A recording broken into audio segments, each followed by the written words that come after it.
Vande Bharat എക്സ്പ്രസിലെ RSS ഗണഗീതാലാപന വിവാദം കൊഴുക്കുന്നു. ഉദ്ഘാടന യാത്രയിൽ വിദ്യാർത്ഥികളെ കൊണ്ട് ഗണഗീതം പാടിച്ചതിൽ വിദ്യാഭ്യാസ മന്ത്രി വി ശിവൻകുട്ടി അന്വേഷണത്തിന് ഉത്തരവിട്ടു. കേന്ദ്ര വിദ്യാഭ്യാസ മന്ത്രിയുമായുള്ള കൂടിക്കാഴ്ചയിൽ എതിർപ്പ് നേരിട്ടറിയിക്കും എന്നാണ് വി ശിവൻകുട്ടി 24-നോട് പറഞ്ഞത്. ഏത് കാരണവശാലും അംഗീകരിക്കാനാകാത്ത നടപടിയാണെന്ന് പ്രതിപക്ഷ നേതാവ് വി ഡി സതീശൻ പ്രതികരിച്ചു. അതേസമയം നടപടിയെ ന്യായീകരിച്ച് കേന്ദ്രമന്ത്രിമാരായ സുരേഷ് ഗോപിയും ജോർജ് കുര്യനും രംഗത്തെത്തി.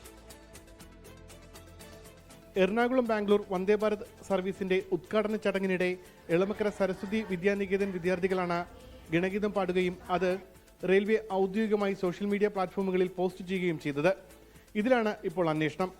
അടിയന്തരമായി അന്വേഷിച്ച് റിപ്പോർട്ട് നൽകാൻ പൊതുവിദ്യാഭ്യാസ വകുപ്പ് ഡയറക്ടറോട് വിദ്യാഭ്യാസ മന്ത്രി നിർദ്ദേശിച്ചു.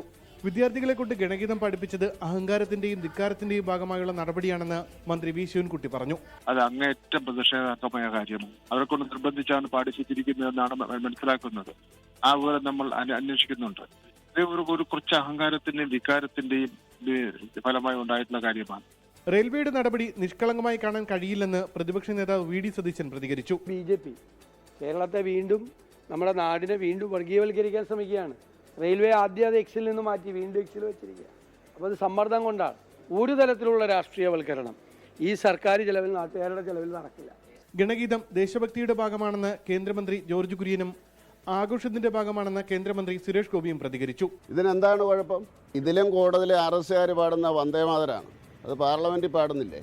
ആ കുഞ്ഞുങ്ങൾ നിഷ്കളങ്കമായിട്ട് ചെയ്തിരിക്കുന്ന ഒരു ആഘോഷമാണ്. അവർക്ക് അന്നേരം അതാണ് തോന്നിയത്, അത് അവർ ചെയ്തു. അത് തീവ്രവാദ ഗാനമൊന്നും അല്ലല്ലോ. ട്രെയിനിൽ പാടിയത് ദേശഭക്തി ഗാനമാണെന്നും എളമക്കര സരസ്വതി വിദ്യാനികേതൻ പ്രിൻസിപ്പൽ ഡിൻഡോ KP 24-നോട് പറഞ്ഞു. ആരും പറഞ്ഞിട്ടോ റെയിൽവേ പറഞ്ഞിട്ടോ അല്ലെങ്കിൽ ഏതെങ്കിലും പാർട്ടിക്കാർ പറഞ്ഞിട്ടോ ഒന്നുമല്ല. ഇത് ദേശഭക്തി ഗാനം എന്നുള്ള നിലയ്ക്ക് ചൊല്ലുന്നതാണത്. 24 തിരുവനന്തപുരം. ലോകത്തെവിടെയായാലും ഏത് സമയത്തും 24 വാർത്തകളും ഓഗ്മെന്റഡ് റിയാലിറ്റി പാക്കേജുകളും എക്സ്പ്ലെയിനറുകളും വിശദമായി കാണാൻ ഞങ്ങളുടെ YouTube ചാനൽ നിങ്ങൾക്ക് സബ്സ്ക്രൈബ് ചെയ്യാം.